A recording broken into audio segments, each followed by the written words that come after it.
Alors, la Bibliothèque des Dominicains présente donc en collaboration avec les universitaires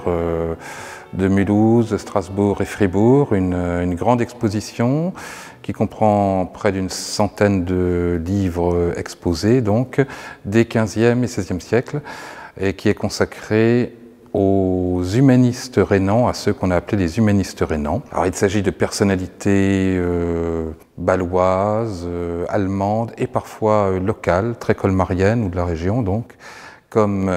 l'hébraïsant Conrad Pélican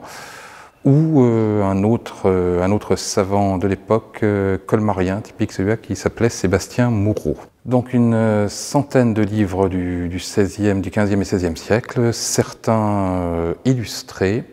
de gravures sur bois et parfois décorés à la main, comme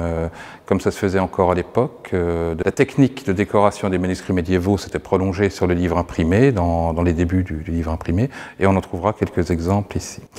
Alors, tous ces documents visent à mettre en valeur l'activité de ces humanistes dans les domaines de l'érudition, de l'éducation, de l'instruction, et ils sont donc un parfait reflet des valeurs propres développées par les savants de cette époque. Ce que nous avons voulu faire également, outre de mettre en avant ces grandes figures, c'est de présenter un raccourci aussi en quelque sorte sur le monde du livre à cette époque, 15e, 16e siècle, nous sommes dans les débuts de l'imprimerie, donc en montrant des spécimens des premiers ouvrages imprimés, des incunables, et qui sont parfois des réussites typographiques qui n'ont pas été dépassées jusqu'ici. Il y a des livres aussi qui ont des particularités tout à fait notables. Nous présentons par exemple deux ouvrages qui portent l'ex-libris, c'est-à-dire la marque de propriété manuscrite que le propriétaire lui-même a inscrite sur le premier feuillet de son livre, deux livres qui ont appartenu au prince des humanistes Erasme de Rotterdam. Nous avons également une section qui est consacrée à l'imprimerie à Colmar au XVIe siècle, car Colmar a vu fonctionner les presses, alors pendant deux brèves périodes et deux personnalités tout à fait distinctes et différentes. Mais donc nous avons essayé de rendre cette présentation aussi vivante et aussi imagée que possible par un fac-similé de la presse de Gutenberg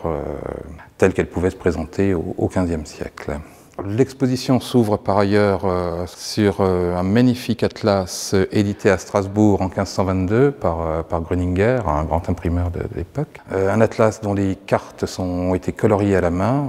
c'est une splendeur pour les yeux, outre son intérêt documentaire et scientifique. De la personnalité qui est au centre de l'exposition, qui est Ludwig Bert, un Bâlois qui était un ami très proche d'Erasme, nous présentons un incunable aussi,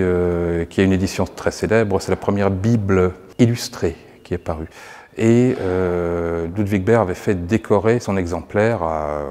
comme un manuscrit médiéval, sur sa page de titre, quelque chose de somptueux. Les origines, par la présentation de certains incunables, ces premiers volumes, l'essentiel se concentrant quand même sur le XVIe siècle. Mais il y a une partie de l'exposition qui n'est pas ici dans la salle, mais au premier étage de la bibliothèque, qui est consacrée à la décoration typographique du livre à cette époque, qui explique donc les différents procédés auxquels avaient recours les imprimeurs du XVIe, les lettrines, les gravures sur bois, les encadrements des pages de titres, et qui détaille tout cela très précisément. C'est l'occasion pour les colmariens et tous les visiteurs locaux et de passage de venir prendre contact un peu avec ces collections tout à fait particulières. Ça devrait permettre, j'espère aussi, aux visiteurs de prendre conscience de l'extraordinaire richesse que Colmar conserve ici dans sa bibliothèque.